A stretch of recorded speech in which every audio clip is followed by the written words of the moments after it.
Did you know that 57% of Americans cannot afford a $1,000 emergency? In this episode, we're going to talk about why we're having such a hard time paying for emergencies that are $1,000. And then I'm going to tell you 4 ways in which you can pay that $1,000 emergency without an emergency fund.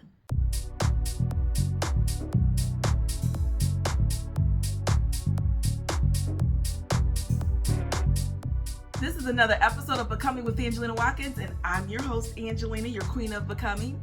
And I'm here to coach you into emotional, spiritual, and financial prosperity so that you can become all that you need to be and live up to your highest potential and be in the position to win at love, life, and money. If this is the first time joining us, I want to thank you and welcome you for tuning in. Don't forget to hit that subscribe button and make sure you hit that notification bell so that you don't miss another episode, because I guarantee you, you're going to learn something, you're going to like it, and you're going to want to keep coming back, okay? So let's go ahead and get into the show. Let's not waste any time.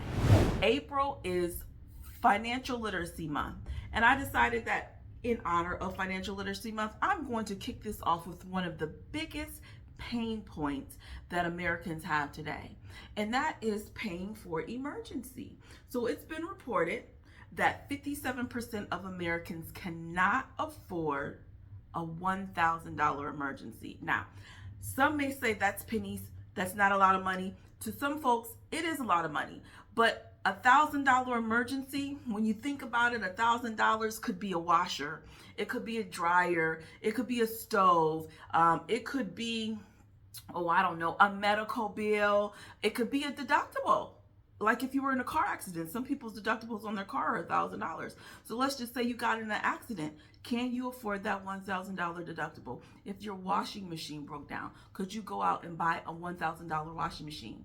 If your dryer broke down, could you spend $1,000 and go get a dryer to replace that? If you had a medical emergency and the bill was $1,000, would you be able to pay that? We're saying that 57% of Americans could not pay for that type of emergency. Now, I know you're probably saying, Angelina, really? A washer is not an emergency. Well, to some people it is. For me, that's an emergency because I'm not going to nobody's laundromat, okay? As soon as I was able to have my first washer and dryer in my apartment, I live in a house now, but in my apartment, I always vowed that I'm not ever living without having my own washer and dryer. The only time you will see me going to a laundromat is if my washer and dryer broke down. But you best believe I'm going to get it replaced, because at one point in time I was a single mom. I didn't have time to be putting all these clothes in baskets, hauling these baskets down to the car, hauling my baby down to the car, driving somewhere in the rain, driving somewhere in the snow, driving somewhere in the ice to wash some clothes. No, not doing it. So today, if my washing machine went down, that's emergency for me. And the question is, can I pay for it? Can I pay for that $1,000 emergency? Absolutely I can, but can you? 57% of households cannot pay for a $1,000 emergency. Why? Why are we having such a hard time paying for emergencies? Now, there's all kinds of reasons they have out there as to why we can't pay for these emergencies. One being inflation. They're saying, okay, we have this inflation, prices have gone up, so we have less money to save because we have to dish out more money towards gas, more money towards food, and more money towards gas and electric and all of those necessities that we have. And so therefore we don't have enough to save. Then they say it's the rising interest rates because the cost of things is going up with interest rates, with getting a home, getting cars, what have you. And again, we have less to spend.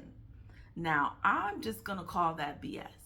That is BS, because before the prices started to go up really high, and before the pandemic, people were already having a hard time paying for emergencies. Before 2020, people did not have emergency funds because it was reported back then they couldn't even afford a $400 emergency. Now we're dealing with a $1,000 emergency, and you're trying to blame that on inflation when we had this problem long before inflation, long before the rising prices of interest rates. So then really, why are we having such a hard time? I'm going to give you the Angelina theory. Okay? We're living paycheck to paycheck. We've been living paycheck to paycheck. And it's not that we don't have the money for the emergency. We're not putting away money for emergencies because we're spending it all. So let me just tell you, it has nothing to do with whether or not we have money. It's what we're doing with the money. We have a lot of households have enough money to save for emergencies. They have enough money to be putting money aside for emergency funds. Let me just tell you that, it says 75% of families are living paycheck to paycheck. And now when we talk about 75% of families living paycheck to paycheck, we automatically think low income. We automatically think, people aren't making a lot of money, but that's just not true. Let me give you some statistics. 50% of earners that are making between $100,000 to $150,000 are living paycheck to paycheck. 50% of people who are in the low tier of six figures are living paycheck to paycheck. 41% that are earning $150,000 to $200,000 living paycheck to paycheck. And then we got 30% that are making over $200,000 living paycheck to paycheck. Six figures living paycheck to paycheck, and you cannot pay for a $1,000 emergency. That doesn't sound to me like that's an inflation problem. That doesn't sound to me like that's a rising interest rate problem. That sounds to me like we have a spending problem. If you're making six figures and you're living paycheck to paycheck, something is wrong. And you've got to check yourself when it comes to your spending, your expenses, okay, and your lifestyle. What we have is a failure to sacrifice temporarily so that you can have a long-term reward. We don't want to give up some things. We want to keep our lifestyle the way it is, even though our money is funny, even though our money may not be what it was 5 years ago. And again, inflation does have a little bit to do with it because inflation goes up, but we're still not adjusting our lifestyle and our spending to go with inflation. We want to keep spending the way we want to spend. And we're spending and not saving. You can't spend and not save. Now, you can spend if you're saving, but you can't spend and not save. And so what we have is a problem with controlling our expenses. We have a problem with controlling our spending. We have a problem with trying to keep up with the Joneses and not adjusting our lifestyle to where we are so that we can be able to save money so that when crisis hits, when the pandemic hits, when you lose your job, when you have $1,000 emergency, you're not struggling to get by and pay your bills. Come on, y'all. You've got to be able to sacrifice temporarily to get what you want in the long term. I've done it. I've done it so I can say it because I've done it for my lifestyle. When things weren't working out for me, I had financial problems. I was caught up in that 2008 recession, okay? And I was losing my business. I was losing my real estate properties. I was underwater, and I had to find a way to get out.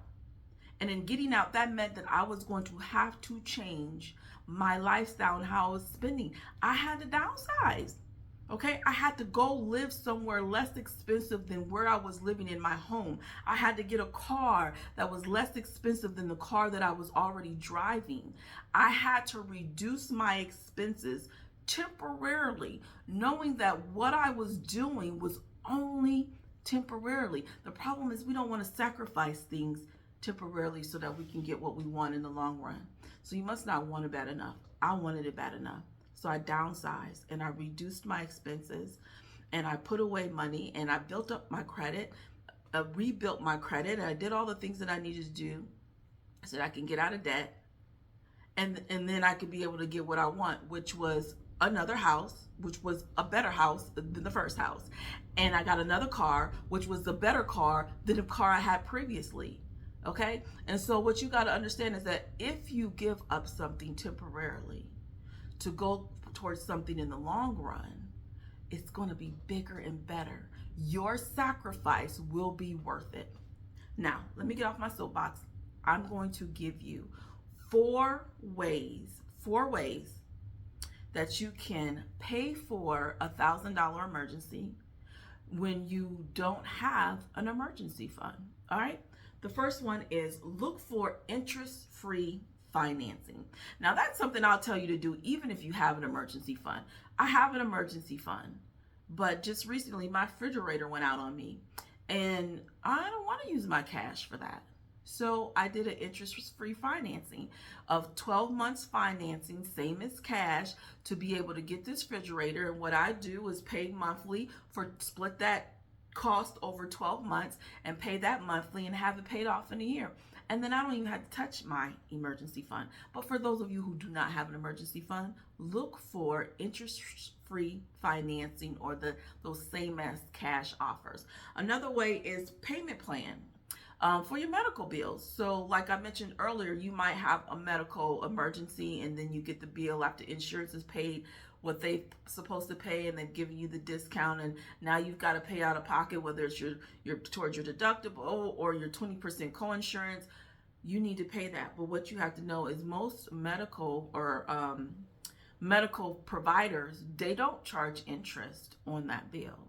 You just need to be able to call them up and make a payment plan. Even if it's $10 a month or $50 a month, whatever you're going to afford, you make that payment plan, stick to the payment plan, because as long as you pay what you say you could pay monthly, then you can avoid that being put on your credit report. The third one is 0% interest introductory card. So if your credit is right, apply for a card that's offering 0% interest. Sometimes we have them where they'll do 12 months, some will do 18 months, but then you can transfer your debt to that interest-free credit card and then pay those payments without interest. And then the fourth way is a personal loan. You can just get a personal loan to pay for that debt or to pay for that emergency. It'll be interest on a personal loan, but at least you will be able to get and pay for whatever it is that you need to do. Now, there's something I want to tell you before I let you go, and that's what I want you to avoid when you have an emergency, because it seems so easy. Whether it's a $1,000 emergency, $5,000 emergency, depending on what the emergency is, I want you to try your best to find other ways to pay for that emergency. And avoid taking out loans against your retirement plan. If you got a whole life policy, taking a loan off against your whole life policy, as well as taking a loan out against your home. Try to avoid taking out loans where your assets are collateral for that loan. Leave your retirement where it is. The last thing you want to do is take money out of your retirement and then you're unable to put it back. And then that puts you in a bad position. You don't want to take money out against your whole life policy. That interest rate could be a little high sometimes. Sometimes it might be hard to put back, and now your insurance policy is less than what it's supposed to be. And even though, people say, hey, take out a home equity loan, I would say don't do it. Not for an emergency, not a line of credit or anything of the such, because what happens is if you cannot pay that back, you're risking losing your home. Now, it's different when you can't pay back a credit card or you can't pay back a personal loan. They're not coming after your collateral. You still have a place to live. So try other ways before you resort to taking out loans against your assets. All right? Now, I hope this was helpful. I hope you learned something from this. I hope that you'll come back and watch me again, okay? It's Financial Literacy Month. Come learn some things about finances, all right? Now, where you are is not where you have to be. Your past does not define you. You define you. So heal, transform, and pursue